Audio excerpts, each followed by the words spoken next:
আসসালামু আলাইকুম রহমতুল্লাহ। কন্টিকারী একটি গাছ, নামটা হয়তো আপনি অনেকের অপরিচিত হইতে পারে, তবে গাছের ফটোটা দেখলে সবাই কিন্তু চিনবেন। এই কন্টিকারী কিন্তু বিভিন্ন রোগের উপকার, আবার শ্বাসকষ্ট হাঁপানি রোগীদের কিন্তু ভালো কাজ করে। আপনি হয়তো জানেন না, শ্বাসকষ্ট হাঁপানি রোগীদের ক্ষেত্রে এটা বিশাল একটা উপকারী ভেষজ প্রোডাক্ট।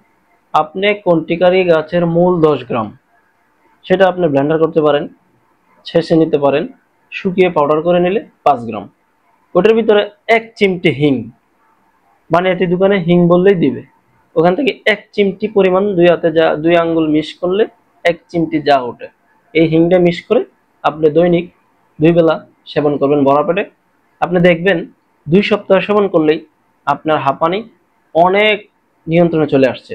এমনকি আপনি বেশ কয়েক সপ্তাহ সেবন করলে আপনার শ্বাসকষ্ট হাঁপানি নিয়ন্ত্রণে চলে আসবে। যারা এদিক সেদিক বিভিন্ন ধরনের ওষুধ সেবন করতেছেন, একদম হতাশ হয়ে গেছেন, তারা এই ফর্মুলারিটা তৈরি করে নিজে সেবন করবেন এবং ভালো থাকবেন ইনশাল্লাহ। আসসালামু আলাইকুম রহমতুল্লাহ।